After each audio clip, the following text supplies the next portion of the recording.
നമസ്കാരം, ഞാൻ അജിത്. നമ്മുടെ ചാനലിലേക്ക് സ്വാഗതം. ഇത്തവണ സമ്മർ വെക്കേഷൻ എവിടെ പോകണമെന്ന് നേരത്തെ തന്നെ തീരുമാനിച്ചിരുന്നു. കുടുംബസമേതം അതുകൊണ്ട് കാശ്മീരിലേക്ക് പോകുന്ന താല്പര്യത്തിൽ കാശ്മീരാണ് ഇത്തവണ യാത്രയ്ക്കായി തിരഞ്ഞെടുത്തത്. കാശ്മീരിൽ എല്ലാവരും സാധാരണയായി പോകുന്ന സോൻമാർഗ്, ഗുൽമാർഗ്, ഡാൽ ലേക്ക്, ശ്രീനഗർ, പഹൽഗാം തുടങ്ങിയ സ്ഥലങ്ങളൊക്കെയാണ് നമ്മളും യാത്രയ്ക്കായി തിരഞ്ഞെടുത്തത്. പക്ഷെ ഒരുപാട് സന്തോഷത്തോടെയും താല്പര്യത്തോടെയും അവിടെയെല്ലാം സന്ദർശിച്ച് ഷൂട്ട് ചെയ്ത കാശ്മീർ വീഡിയോ ഇത് നിങ്ങളിലേക്ക് എത്തുമ്പോൾ ഇന്ത്യയിലെ 140 കോടി ജനങ്ങളും എൻ്റെ പോലെ തന്നെ ദുഃഖിതരാണ്. പഹൽഗാമിൽ നമ്മുടെ സഹോദരങ്ങൾ അതിദാരുണമായി ചില പിശാചുക്കളാൽ കൊല്ലപ്പെട്ട ഏറെ ദുഃഖിപ്പിക്കുന്ന കാര്യം. ഏറെ ദുഃഖത്തോടെ അവർക്ക് ആദരാഞ്ജലി അർപ്പിച്ച് ഈ വീഡിയോ സമർപ്പിക്കുന്നു. കൂടാതെ ഇന്ത്യ എന്ന നമ്മുടെ പ്രിയപ്പെട്ട രാജ്യത്തെയും നമ്മളെ ഓരോരുത്തരെയും സ്വന്തം ജീവൻ തേയിച്ചുകൊണ്ട് സംരക്ഷിക്കാൻ ഇറങ്ങുന്ന ഇന്ത്യയുടെ ധീര ജവാന്മാരെയും മനസ്സാ വണങ്ങിക്കൊണ്ട് ഈ പഹൽഗാം കാഴ്ചകൾ പ്രിയപ്പെട്ട നിങ്ങളുമായി പങ്കുവയ്ക്കട്ടെ.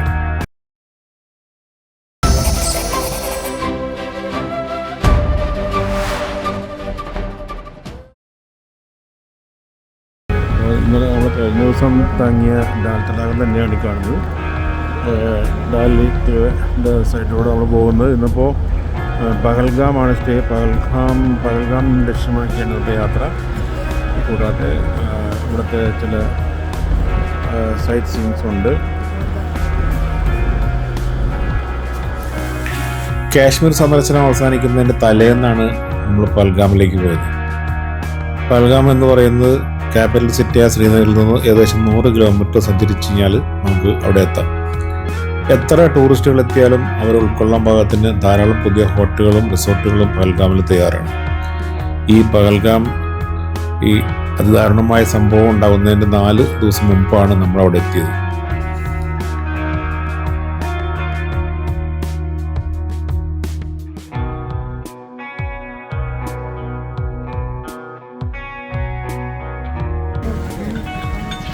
ഇങ്ങനെ നമ്മൾ ഇവിടുത്തെ പഹൽഗാമിലേക്ക് പോകുന്ന വഴിയുള്ള ആപ്പിൾ തോട്ടത്തിൽ കയറിയേക്കാണ്. ഇവിടെ ആപ്പിള് തോട്ടങ്ങളാണ് ഇവിടെ മുഴുവനുള്ളത്. അപ്പോൾ ഇപ്പോൾ സീസൺ വിളവെടുപ്പിൻ്റെ സീസൺ അധികം ആയിട്ടില്ല. അപ്പോൾ അതുകൊണ്ട് പച്ച ആപ്പിളാണ് ഇവിടെ. പച്ച ആപ്പിള് ഇവർ ജ്യൂസ് അടിച്ച് തരും. ഇത് കണ്ടോ, ഇപ്പോൾ പച്ച ആപ്പിള് ലൈറ്റ്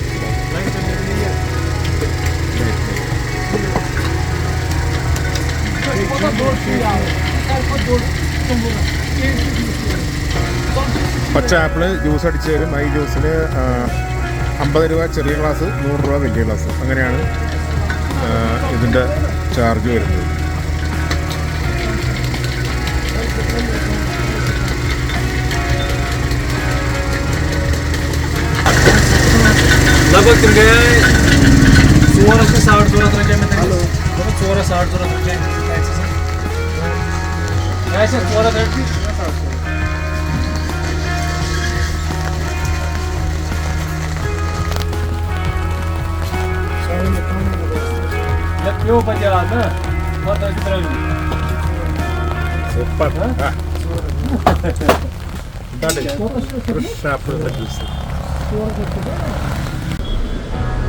അപ്പോൾ നമ്മൾ പഹൽഗാമിൽ സ്റ്റേ കഴിഞ്ഞ് രാവിലെ ഇറങ്ങുകയാണ് ഇവിടുത്തെ സൈറ്റിംഗ് കാണാനായിട്ട്. ഇവിടെ പ്രധാനമായിട്ടും എല്ലാവരും ഇവിടെ പോകുന്നത് ABC വാലി. 3 പോയിന്റുകളാണ്. ABC വാലി, പിന്നെ ഒരു കുതിരസവാരി. അവിടെ കുതിരസവാരി ഔട്ട് സൈഡ് ചെയ്യുന്ന സ്ഥലം കൂടിയുണ്ട്. ഒരു അഡ്വഞ്ചറസ് ട്രിപ്പാണ്. അഡ്വഞ്ചറസ് ആയിട്ട് കുതിര പുറത്ത് പോകുന്ന ഒരു സ്ഥലമാണ്. അപ്പോൾ ABC വാലി എന്താണെന്ന് നമുക്ക് ഡ്രൈവറോട് ചോദിക്കാം. What is the full form of ABC? Ardu Valley. A means Ardu Valley, B means Beta Valley, C means Chandanwadi. चंद्रवाली बहुत अच्छा है. बहुत अच्छा है. बेता वैली बहुत अच्छा है. पैसरन वैली बहुत अच्छा है. मिनी स्विट्जरलैंड के नाम से मशहूर है. The name of mini Switzerland. Vaishnavali. Yes. Vaishnavali എന്ന് പറയുന്നത് മിനി സ്വിറ്റ്സർലൻഡാണ് ഇവിടെ വിശേഷിപ്പിക്കുന്നത്. സ്വിറ്റ്സർലൻഡ് പോയി കഴിഞ്ഞാലുള്ള മലനിരകൾ, അതുപോലെ തന്നെ അവിടുത്തെ ബ്യൂട്ടി, അതിൻ്റെ ഒരു മിനി കാഴ്ചകളാണ് മിനി സ്വിറ്റ്സർലാൻഡ് എന്ന് പറയുന്നത്. ഒത്തിരി മൂവീസ് ഇവിടെ ഷൂട്ട് ചെയ്യുന്നുണ്ട്.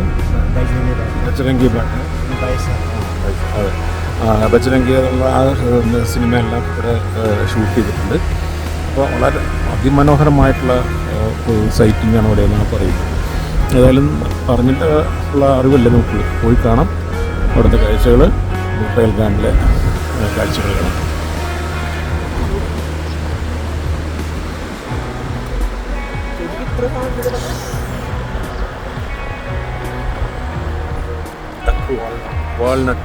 വാൾനട്ട് ട്രീസ് ആണ് പോകുന്ന വഴി കാണുന്നതെല്ലാം.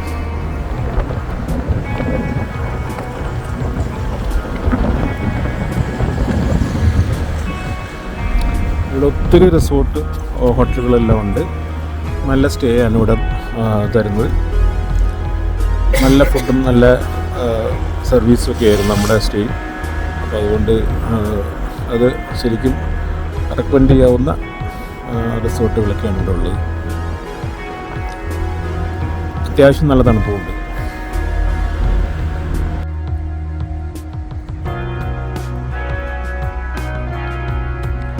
ഈ ABC പോയിന്റിലേക്ക് പോകുന്ന വഴിയിൽ ഉള്ള ആപ്പിൾ മരങ്ങളുടെ തിങ്ങി നിറഞ്ഞ തോട്ടമായി കാണുന്നത്. എല്ലാം നല്ല പൂവിട്ട് അതിമനോഹരമായിട്ട് നിൽക്കുന്ന കാഴ്ച. ഒട്ടും ബുദ്ധിമുട്ടിക്കാത്ത സുഖമുള്ള ഒരു തണുപ്പും പർവ്വതങ്ങളിലെ മഞ്ഞ തൊപ്പികളിൽ നിന്ന് ഉരുകിയൊലിച്ച് വരുന്ന പുഴകളും പഹൽഗാമിൻ്റെ സൗന്ദര്യം വർദ്ധിപ്പിച്ചു. ആപ്പിള് വാൽനട്ട് മരങ്ങളൊക്കെ എവിടെയും പൂത്തു നിൽക്കുന്നു. ടൗണിലെ പാർക്കിങ്ങിന് സമീപം കുതിരസവാരി തുടങ്ങുന്നിടത്ത് ഞങ്ങളെത്തി.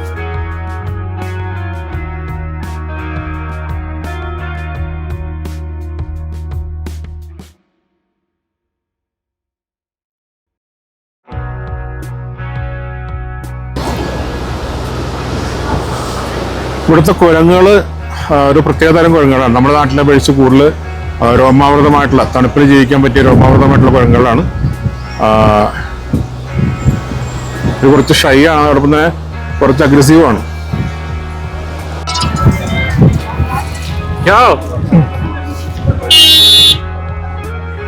ഓക്കെ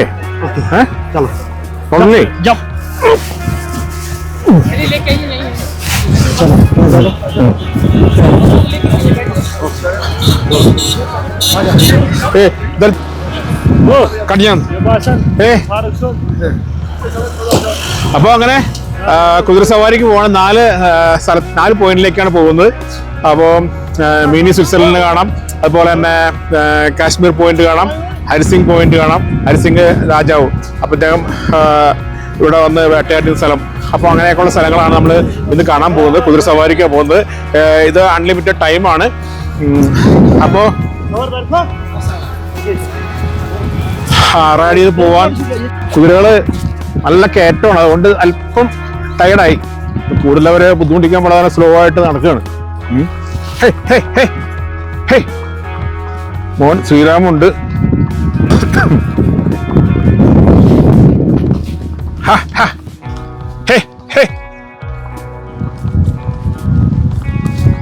അല്പം ദുർഘടം പിടിച്ച വഴിക്കിടയ്ക്കാണ് പോകേണ്ടത്.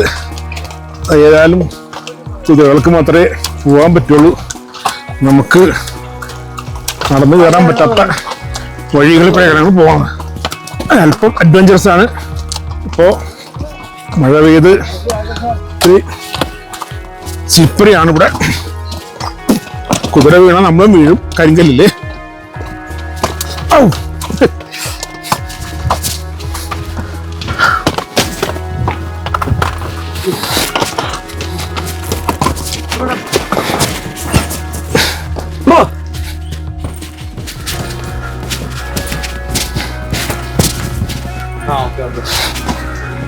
ആദ്യത്തെ വില്ലേജ് ആണ് ബത്തേൽ ഫാമിലി കാണുന്നത്. അപ്പോൾ ഇവിടെ ഗ്രാമീണർ താമസിക്കുകയും അതുപോലെ തന്നെ ഈ ചെമ്മരിയാടുകളെ മേയ്ക്കുകയൊക്കെ ചെയ്യുന്നതാണ് ഇവരുടെ ജീവിതമാർഗം. ഒരു കാശ്മീരി ഷെഫേർഡ് ആടുകളെ മേയിച്ചുകൊണ്ടിരിക്കുകയാണ്.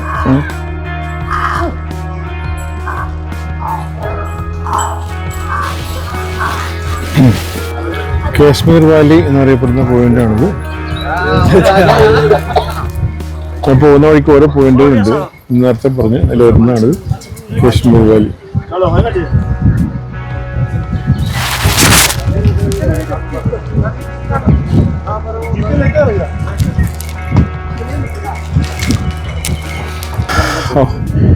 എന്തായാലും ഒരു ഗംഭീരമായ അനുഭവമാണ്. പണ്ട് പട്ടാളക്കാരും അതുപോലെ തന്നെ രാജാക്കന്മാരും ഒക്കെ പോയെന്ന ഒരു റൂട്ടിൽ ഒക്കെയാണ് നമ്മൾ വളരെ വല്ലാത്തൊരു ടെറൈനാണിത്. ഈ കുതിരക്ക് മാത്രമേ ഇങ്ങനെ കയറി പോകാൻ പറ്റുള്ളൂ. നമുക്ക് നടന്നു പോലും എനിക്കൊരു 200 മീറ്റർ പോലും നടന്നു കയറാൻ പറ്റില്ല ഇവിടെ. അങ്ങനെ നമ്മൾ ഡബിയം വാലി എത്തി. ഈ ഡബിയം വാലിയിലാണ് മഹാരാജ ഹരിസിംഗ് ഇവിടെ ഷിക്കാർ വേട്ടയാടി വന്നിരുന്നെന്ന് പറയുന്നത്. ഇവര് അങ്ങനെ ഒരു സ്ഥിരം വേട്ടയാടുന്ന പോയിന്റായിരുന്നു ഇവിടുന്ന്. ഒരു ഫോറസ്റ്റ് ഏരിയയാണ് അപ്പുറത്ത്. അപ്പോൾ അത്യാവശ്യം മൃഗങ്ങളൊക്കെ കണ്ടുപോയിരിക്കും അന്നത്തെ കാലത്ത്. അപ്പോൾ അതാണ് ഈ കാഴ്ച. ഇവിടുത്തെ ഈ പോയിന്റിലെ കാഴ്ച ഇതാണ്.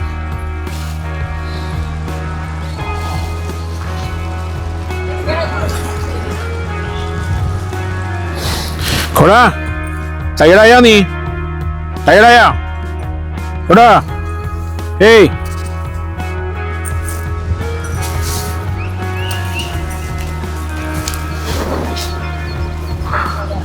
നമുക്ക് സന്തോഷമാണെങ്കിലും അവർക്കത്ര സന്തോഷമുള്ള കാര്യമല്ല. ഈ കയറ്റം മുഴുവനും ഇത്രയും മലകൾ നമ്മളെ വഹിച്ചുകൊണ്ട് പോകുന്നവർ അത്ര ഈസി ആയിട്ടുള്ള കാര്യമല്ല കുതിരയാണെങ്കിലും. 4 മുതൽ 6 വരെ പോയിന്റുകളിലേക്ക് കുതിര പുറത്തു പോയി കണ്ട് മടങ്ങി വരുന്ന യാത്രയ്ക്ക് ഒരാൾക്ക് വിലപേശലിനൊടുവിൽ 1500 രൂപയ്ക്ക് കുതിരക്കാരൻ സമ്മതിച്ചു. ദുർഘടമായ പാതകളും മലയിടുക്കും കയറ്റിറക്കങ്ങളും താണ്ടി 6.5 കിലോമീറ്റർ സഞ്ചരിച്ചാൽ മിനി സ്വിറ്റ്സർലൻഡ് എന്നറിയപ്പെടുന്ന എന്ന് വിശേഷിപ്പിക്കുന്ന ബൈസൺ വാലിയിലെത്താം. കുതിരക്കാരൻ പഹാടിപ്പയ്യൻ ഞങ്ങളെ കുതിരപ്പുറത്ത് കയറാൻ സഹായിച്ച് ശേഷം നടന്നു നീങ്ങി. സ്ഥിരം പോകുന്ന റൂട്ടായതുകൊണ്ട് 6.5 കിലോമീറ്റർ ഉണ്ടെങ്കിലും കുതിരകൾക്ക് വഴി നല്ല പരിചിതമാണ്. ചില എളുപ്പ വഴിയൊക്കെ തിരഞ്ഞെടുക്കേണ്ട അവസരങ്ങളിൽ പോലും അവയുടെ ദിശ കൃത്യം. ഉരുളങ്കല്ലുകളും ചെളിയും പാത ഏറെ ദുർഘടമാണ്. കുതിരപ്പുറത്ത് മാത്രമേ ഇവിടെ പോകാൻ സാധിക്കുകയുള്ളൂ. കീഴ്ക്കാൻ തൂക്കായിട്ടുള്ള സ്ഥലങ്ങളിലെ വശങ്ങളിലൂടെ കുതിര സഞ്ചരിക്കുമ്പോൾ ഉള്ളിച്ചിരിക്കുക അല്പം പേടിയുണ്ട്. അങ്ങനെ നമ്മൾ 6 കിലോമീറ്റർ സഞ്ചരിച്ചു. സ്റ്റാർട്ടിംഗ് പോയിന്റ് നിന്ന് നമ്മൾ ഈ ദുർഘടം പിടിച്ച വഴികളെ കുതിരകൾ നമ്മളെ കൊണ്ടുവന്നത് സഞ്ചരിച്ച 6 കിലോമീറ്റർ ആണ്. 6 കിലോമീറ്റർ സഞ്ചരിച്ച് ഇവിടെ മിനി സ്വിറ്റ്സർലാൻഡ് എന്നറിയപ്പെടുന്ന ബൈസൺ വാലിയിൽ എത്തിയിരിക്കുകയാണ്. ഇത് ഈ പറഞ്ഞ പോലെ ഇവരൊക്കെ പറയുന്ന പോലെ ഒരു സ്വിറ്റ്സർലൻഡിന്റെ അവിടെ ചെല്ലുമ്പോഴുള്ള ആ ആംബിയൻസ് ചെറുതായിട്ടൊക്കെ ഇവിടെ ഉണ്ട്. അപ്പുറത്ത് നല്ല മഞ്ഞ്, അതിൻ്റെ പർവ്വതനിരകളിലെ മഞ്ഞും കൂടി കിടക്കുന്ന പർവ്വതനിരകൾ, ഇങ്ങനത്തെ ട്രീസ്, അതുപോലെ തന്നെ ഇവിടെ കുറേ ആക്ടിവിറ്റീസ്, വലിയ മെഡോസ് ഇതുണ്ടോ, വളരെ വലിയ വിശാലമായ മൈതാനം, ഗംഭീരമായ കാഴ്ചയാണ്, പറയാണ്ടിരിക്കാൻ വയ്യ. ഇതുപോലെ തന്നെ ഈ റോപ്പയിൽ കൂടെ കുട്ടികളൊക്കെ ഇവിടെ ശരി അവിടെ കാണിക്കും. അവിടെ കുട്ടികളൊക്കെ കണ്ടോ റോപ്പ് അങ്ങനെ പോകാനുള്ള അത്തരം ആക്ടിവിറ്റീസ് ഒക്കെ ഉണ്ട്. അതുപോലെ തന്നെ ഇവിടെ ഇതുണ്ട്, വേറെ ആ ബോളിൻ്റെ അകത്തെ കറങ്ങിപ്പോകാനുള്ള അത്തരം ആക്ടിവിറ്റീസ് ഉണ്ട്. അവിടെ അതിനകത്ത് ഒരു ചെറിയ ഗോൾഫിൻ്റെ ഏരിയ ഉണ്ട്. അങ്ങനെ എല്ലാം കൊണ്ടും ഒരു എന്താ പറയുക, ആംബിയൻസ് എന്ന് പറഞ്ഞാൽ സ്വിറ്റ്സർലാൻഡ് ആംബിയൻസ്. അതുകൊണ്ടാണ് ഇത് മിനി സ്വിറ്റ്സർലാൻഡ് എന്ന് വിശേഷിപ്പിക്കുന്നത്. അപ്പോൾ അതൊട്ടും അതിശയോക്തിയില്ല, മിനി സ്വിറ്റ്സർലാൻഡ് എന്ന് വിശേഷിപ്പിച്ചതിൽ ഒട്ടും അതിശയോക്തിയില്ല എന്നുള്ളത് ഇവിടെ വന്നപ്പോൾ മനസ്സിലായി. ഇവിടെ ഗംഭീരമായി വളരെ തണുപ്പും കേട്ടോ.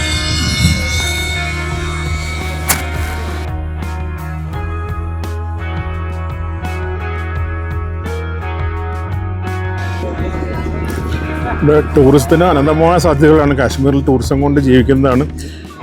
ഇത് കണ്ടോ, ഒരു കാശ്മീരിയെ കണ്ടോ, കയ്യിലൊരു പ്രാവ് ഉണ്ടെങ്കിലും ഇവിടെ ജീവിച്ചു പോകാം. ഈ പ്രാവിനെ കയ്യിൽ തരും, അവിടെ വെച്ച് ഫോട്ടോ ഒക്കെ എടുക്കാം. അപ്പോൾ അങ്ങനെ ടൂറിസം കൊണ്ട് ജീവിച്ചു പോകുന്നവരാണ് എല്ലാവരും. അതുപോലെ തന്നെ ഇതുപോലെ കാശ്മീരി ഡ്രസ്സൊക്കെ ഇട്ട് നമുക്ക് ഫോട്ടോസൊക്കെ എടുക്കാം.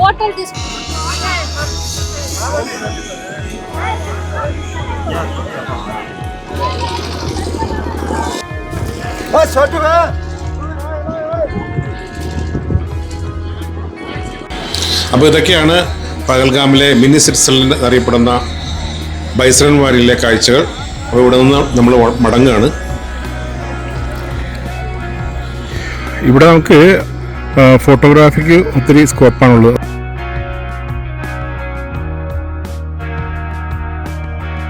പിന്നെ ഇവിടെ യൂറിൻ പാസ് ചെയ്യാനുള്ള ടോയ്ലറ്റൊക്കെ ഉണ്ട്.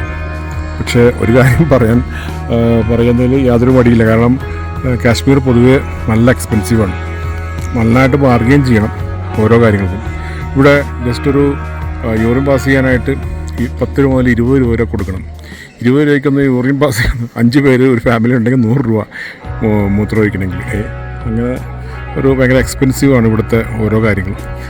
ഒരു സാധാരണ ചെറിയ തട്ടുകടയിൽ പോലും ചായക്ക് 20 രൂപയുണ്ട്. അത് ഒരു 30 ml ചായയൊക്കെ ഉണ്ടാവുള്ളൂ. മറ്റുള്ള സ്ട്രീറ്റ് ഫുഡൊക്കെ കഴിക്കുന്നതിന് അതുപോലെ തന്നെ നല്ല എക്സ്പെൻസീവാണ്. 40 രൂപ ഒരു ചായ കുടിക്കാനായിട്ട് സ്ട്രീറ്റിൽ വഴിയോര കച്ചവടക്കാരിൽ കൊടുക്കാമെന്ന് പറഞ്ഞാൽ ഭയങ്കര കുത്തിക്കൊലയാണ് ശരിക്കും പറഞ്ഞാൽ. അതുകൊണ്ട് കാശ്മീർ ഇത് എക്സ്പെൻസീവാണെന്ന് പറയുന്നതിൽ യാതൊരു അതിശയോക്തിയില്ല. ഇത്രയും എക്സ്പെൻസീവായിട്ടുള്ള സ്ഥലം ഇന്ത്യയിൽ വേറെ ഉണ്ടോ എന്ന് പോലും സംശയമാണ്. പല സ്ഥലത്തും നമ്മൾ ട്രാവൽ ചെയ്തിട്ടുണ്ട്. അതുകൊണ്ട് കാശ്മീർ നല്ല എക്സ്പെൻസീവാണ്. ചായക്ക് എത്ര റുപ്യ? കണ്ടോ 20 രൂപയാണ് ഈ ഇത്തരം തട്ടുകടയിൽ പോകും. കുറച്ചുകൂടെ ബെറ്റർ ആയിട്ടുള്ള കടയാണെങ്കിൽ 40 രൂപ. അതുപോലെ തന്നെ ഇത്തരം ലേസ് പാക്കറ്റ്, ചെറിയ നട്ട്സിൻ്റെ പാക്കറ്റ്, ഇതിനൊക്കെ 10 രൂപയുടെ പാക്കറ്റാണ് നേരെ ഇരട്ടി 20 രൂപ ആകും. 20 രൂപയുടെ പാക്കറ്റാണെങ്കിൽ 40 രൂപ ആകും. അതൊക്കെയാണ് ഇവിടുത്തെ റേറ്റ്. പക്ഷേ അതിന് സർക്കാർ ഇടപെടലൊന്നും വളരെ ഒട്ടും ഇല്ലെന്ന് തന്നെ പറയാം. പല സ്ഥലത്തും എല്ലായിടത്തും നമ്മൾ ഇവിടെ വിസിറ്റ് ചെയ്ത ജമ്മു ആൻഡ് കാശ്മീർ വിസിറ്റ് ചെയ്ത എല്ലാ സ്ഥലത്തും തന്നെ ഇരട്ടി വിലയാണ് ഓരോ പാക്കറ്റിലും ഈടാക്കുന്നത്. സ്വദേശീയരായാലും വിദേശീയരാണെങ്കിലും നമ്മുടെ സ്വന്തം ആൾക്കാരല്ലെങ്കിൽ പോലും കടക്കാരൊക്കെ പലപ്പോഴും ശ്രദ്ധിച്ചിട്ടുണ്ട് അതേ പ്രൈസ് തന്നെയാണ് വാങ്ങുന്നത്. ഇവിടെ നേരെ ഇരട്ടി 10 രൂപയുടെ പാക്കറ്റിന് 20 രൂപ. അതുകൊണ്ടൊരു അവകാശം പോലെ ഒരു റൈറ്റായിട്ടാണ് അവർ കണക്കാക്കുന്നത്. MRPക്കൊന്നും ഇവിടെ യാതൊരു സ്ഥാനവും ഇല്ല. ചേഞ്ച് ചെയ്യാണ്. ഞാൻ വന്ന കുതിര എന്ന് പറഞ്ഞാൽ വെള്ളക്കുതിര ജഗതി പറഞ്ഞ പോലെ രാജുവാണ്. രാജുവിൽ നിന്ന് ബാദലിലേക്ക് പോകണം. ബാദലാണ് ഈ കുതിര. വളരെ സേഫായിട്ടാണ് കൊണ്ടുവന്നത്. 6 കിലോമീറ്റർ ബാദൽ. അതുപോലെ തന്നെ 6 കിലോമീറ്റർ ഇത്രയും വെയിറ്റുള്ള ആളെ കൊണ്ടുപോകുമ്പോൾ Badal. Okay, are you ready? അല്പം അഡ്വഞ്ചറസ് ആണെന്ന് പറയുന്നതിൽ യാതൊരു അതിശയോക്തിയില്ല. കാരണം ഇത് കണ്ടു, ഇത്രയും വലിയ കല്ലുകളും വെള്ളച്ചാട്ടവും എല്ലാം നിറഞ്ഞ ചെളിയും എല്ലാം നിറഞ്ഞ വഴിയിലാണ് ഈ കുതിരകൾ പോകുന്നത്. അപ്പോൾ ഇത്തരം സംഭവങ്ങളും ഒരു കുതിര ഇവിടെ വീണ് തലയടിച്ചാണ് ചത്തുപോയിട്ടുണ്ട്. അപ്പോൾ അതിൻ്റെ മുകളിലിരുന്ന ആളുടെ കാര്യം ഒന്ന് ആലോചിച്ച് നോക്കി. അപ്പോൾ അങ്ങനെയുള്ള സംഭവങ്ങളും ഇവിടെ ഉണ്ടാവും. അതുകൊണ്ട് ഇവിടെ വരുന്നവർ ബി കെയർഫുൾ. വല്ലാത്തൊരു ദുർഘടം പിടിച്ച, നമ്മൾ നേരത്തെ കണ്ട മരങ്ങളുടെ ഇടയിൽ കൂടെയാണ് പോകുന്നത്. പക്ഷേ അത്ര പകലിൽ നിന്ന് നോക്കുമ്പോൾ നല്ല ഭംഗിയുണ്ടെങ്കിലും ഉള്ളിൽ കാഴ്ചകൾ അത്ര സുഖമല്ല.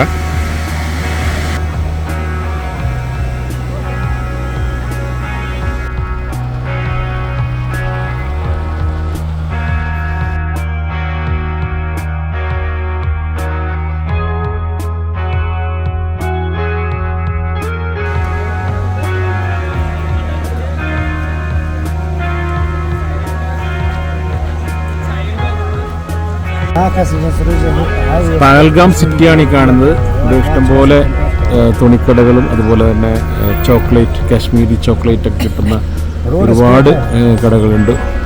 ഇത് പഴയ കടകളാണെന്ന് തോന്നുന്നു. ഇവിടെ കെട്ടിടങ്ങളൊക്കെ കണ്ടിട്ട് ഒരുപാട് പഴക്കമുണ്ട്. പക്ഷെ എന്തായാലും വിലക്കുറവൊന്നുമില്ല ഇവിടുത്തെ സാധനങ്ങൾക്കൊക്കെ. നമ്മുടെ നാട്ടിൽ കിട്ടുന്ന ഡ്രൈ ഫ്രൂട്ട്സിനെക്കാട്ടിലും വില കൂടുതലാണ് ഇവിടെ എന്നുള്ളതാണ് നമ്മുടെ എക്സ്പീരിയൻസ്.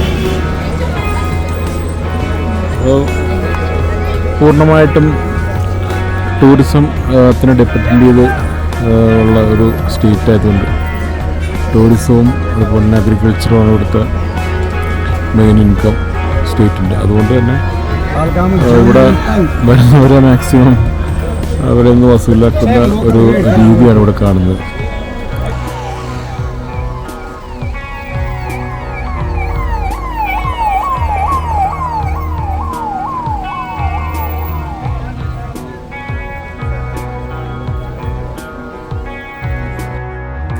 ഈ വീഡിയോ കണ്ടവർ ദയവായി നിങ്ങളുടെ അഭിപ്രായങ്ങൾ രേഖപ്പെടുത്തുക. കാശ്മീരിൻ്റെ മറ്റു സ്ഥലങ്ങളിലെ കാഴ്ചകളുമായി അടുത്ത ഭാഗങ്ങൾ കാണാം. ആദ്യമായി ചാനൽ കാണുന്നവരാണെങ്കിൽ ദയവായി സബ്സ്ക്രൈബ് ചെയ്യുക. എങ്കിൽ മാത്രമേ കാശ്മീർ യാത്രയുടെ തുടർ ഭാഗങ്ങൾ നിങ്ങളിലേക്ക് എത്തൂ. Thanks for watching. Good by.